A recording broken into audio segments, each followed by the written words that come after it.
त्यांचा मला कमरेला आराम पडला, पण ह्याच्या पेन आहेत ना, ह्या पेन काही बंद होत नाही आणि झोपल्यावर जास्त त्रास. किती दिवसापासून त्रास बोलले? 3 वर्ष? नाही हां 3 वर्षापासून 2दा झालं, ही तिसरी वेळ आहे. खेळताना मला जग झाला होता नाही त्या बाजूला नाही, हां वरती तर तिथून वरती ती साईड जी ना वरती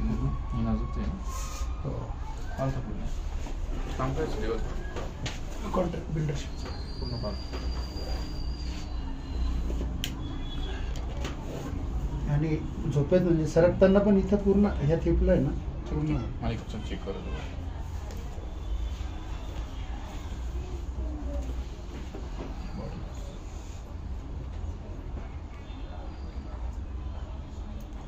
इथं प्रॉब्लेम वेन झुकते. हां या बाजूला इथे काय झुकते नाही.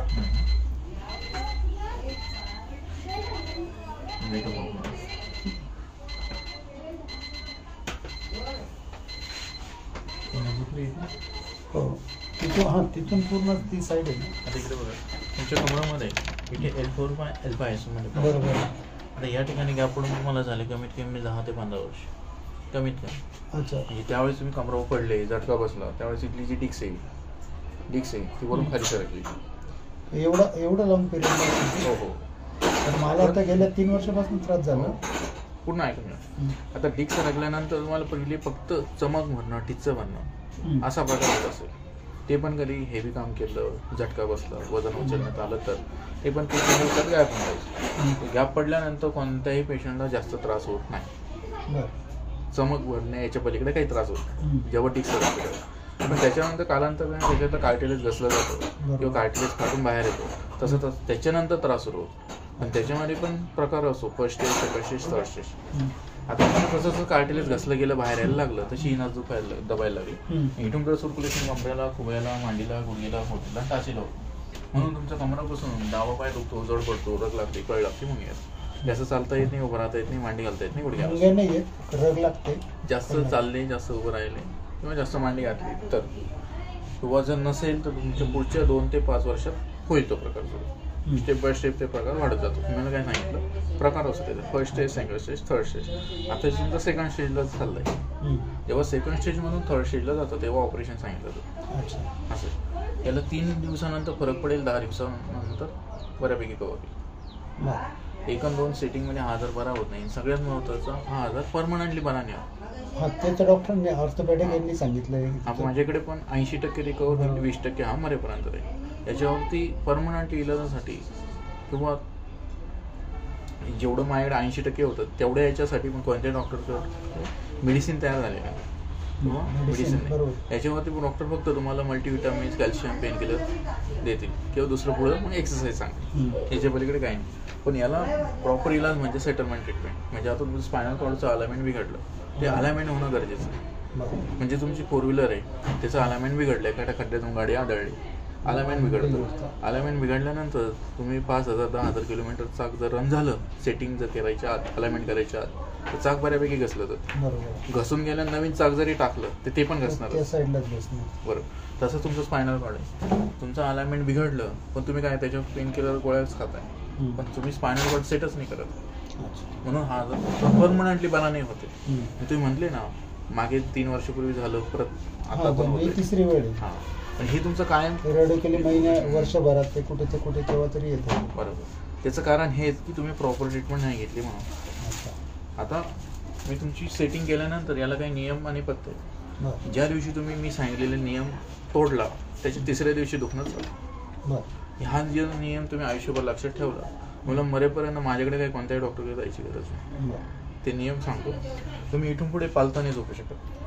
पालतं झोपले तर त्रास होईल. दुसरं 20 किलोच्या पुढे वाकून वजन नाही उचलू शकत. वजन उचललं का परत त्रास होईल. 30 डिग्री बसायचं किंवा झोपायचं. 30 डिग्री म्हणजे कसं, इन्क्लाइन खुर्चीवर बसली पुढे शीट करून पाय टेबलवर ठेवून खुर्ची ठेवून बसायचं, झोपायचं. समजलं? अच्छा, वरती का पुढे का? आपण काय करतो, शीट पुढे घेतो, पाय टेबलावर किंवा स्टूलवर खुर्ची ठेवून बसतो या झोपतो. त्याच्याने कार्टिलेज जास्त बाहेर येतं. तसं बसायचं अजिबात नाही. त्याच्याने जास्त हा प्रॉब्लेम वाढतो, स्पीड होतो. दुसरं, मोपेड गाडी चालवायची नाही किंवा चालवायची तर LS बेल्ट लावूनच चालवायची किंवा हात लावायचं त्याला. दुसरं जाड गादी जाड सोफा चालणार, बसलं खड्डा पडेल सोप्यावर बसतच नाही सर, सोप्यावर जास्त त्रास वाढत होता माझा. खड्डा पडेल असं चेअरवर कडक बसणं असतं रेग्युलर होतं 2 वर्ष बसलं. तेच सांगू राहिलो मी तुम्हाला. आणि बाकीच्या गोष्टी तुम्हाला जशा समजतील तशा, एवढ्या 4-5 गोष्टी मी लक्षात ह्या तुम्ही आयुष्यभर लक्षात ठेवा. मी तुम्हाला रेकॉर्ड करून देतो बरं. ते लक्षात ठेवा. सर मला एक सांगा ना, आता फक्त- रात्री झोपल्यावर हा त्रास का वाटतो? मला समजा मी सकाळी एक्सरसाइज केले ना, ओके, हे मला महाबळानं तुमचं दिलेलं. ऐकून घ्या ना. हां. एक तर तुमचं चुकीचं झोपणं, हां. चुकीचं खाणं पिणं, आणि दुसरं युरिक ॲसिड B12 मध्ये कमी जास्त प्रमाण बरं. असं. हे जर मला 3 दिवसानंतर जर तुमची कंप्लीट असेल, मग याचे काय रिपोर्ट काढून बघावं लागेल, युरिक ॲसिड B12 वगैरे D3. जर 3 दिवसात नाही कमी झालं तर बाकी मग स्टेप बाय स्टेप तुम्हाला सांगितलं. फक्त त्याला 10 सिटिंग कंटिन्यू येणं गरजेचं. त्याला मांडी घालणं, गुडघे बसणं, आंबट वाटतं खाणं थोडे दिवस टाळायचं. गॅस ॲसिडिटी होईल, हे होणार नाही याची काळजी घ्या. थोडी क्लोज आधी का नाही आली, ते तर भरपूर दिवसापासून. काय झालं तर आता मावळ सरांची चालू होती ना, तर त्यांनी मला कमरेत काय आलं, क्रिकेट खेळताना एक दिवशी जर्क आला, त्या दिवसापासून चालू झालं. त्यांच्याकडून कमरेतला स्ट्रेस पूर्ण कमी झाला. पण नंतर ऑर्थोपेडिक जे आहेत ना आमचे जवळचे, रेस्ट करा.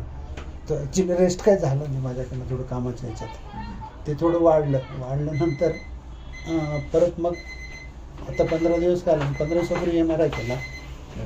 तर मग ते काय म्हटलं की जे मी सांगितलं बरोबर आहे का चुकीचं आहे? कोण आहे? जे मी सांगितलं बरोबर नाही, आहे? ते बरोबरच आहे. ते काही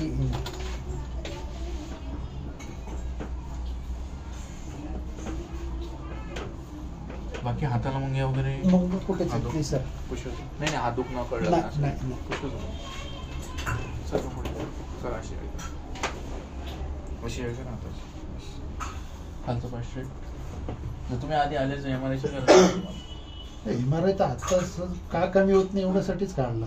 म्हणजे अगोदर ऑर्थोपेडिक पण नाही सांगितलं होतं, तर कमी होत नाही. मग त्याने B12 कशी चेक नाही केलं? बहुतेक केलेलं आहे. दाखव. मी असेल तर पुढच्याच घेऊन जा.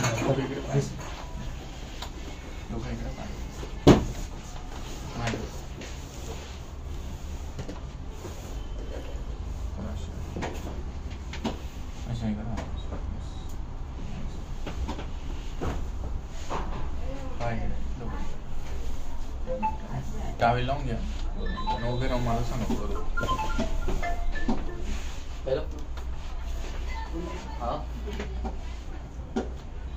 सर आहे ना अजून 12:30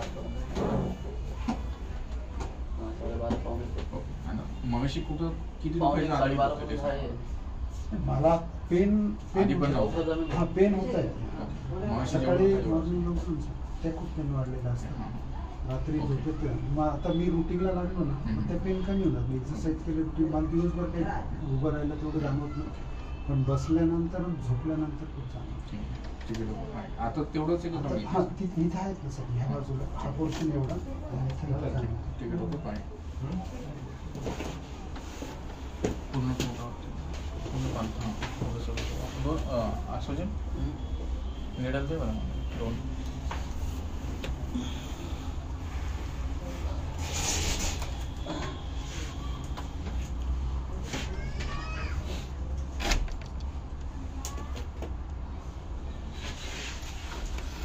या ठिकाणी जास्त आहे खाली थोडं. आणि या ठिकाणी जास्त हां कंबर डाव आणि कप लावून झाले का एक व्हिडिओ बंद कर. माहिती नाही काय कप लावून झाले की व्हिडिओ बंद कर. चालू आहे मग व्हिडिओ चालू आहे.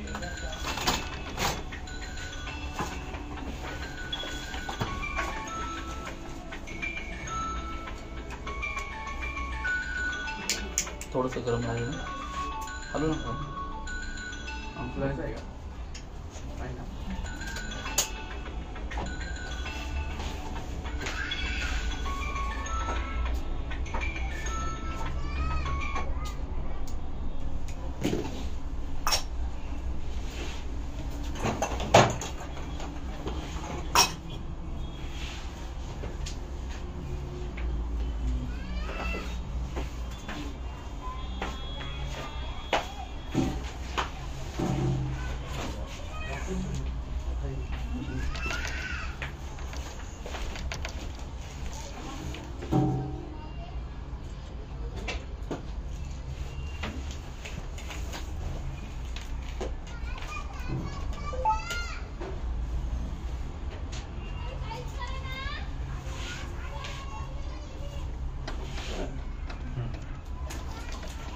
माझं एक करण्यासाठी पाहते कमरेने नाही आता पायाला येतं.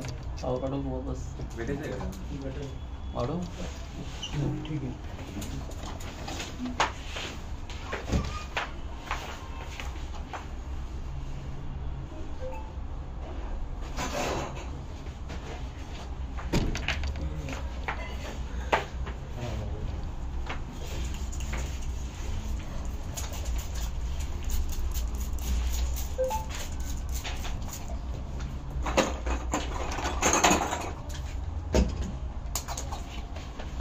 सांगा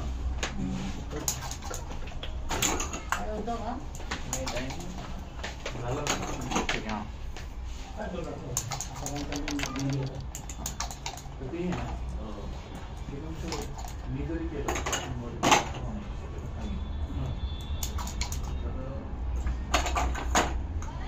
आणि डॉक्टरांच्या गोळ्या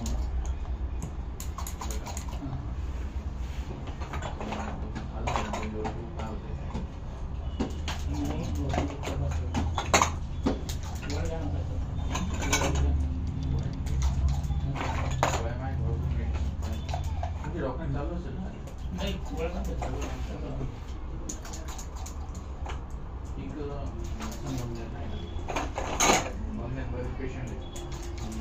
पेशंट आहे डॉक्टर कवर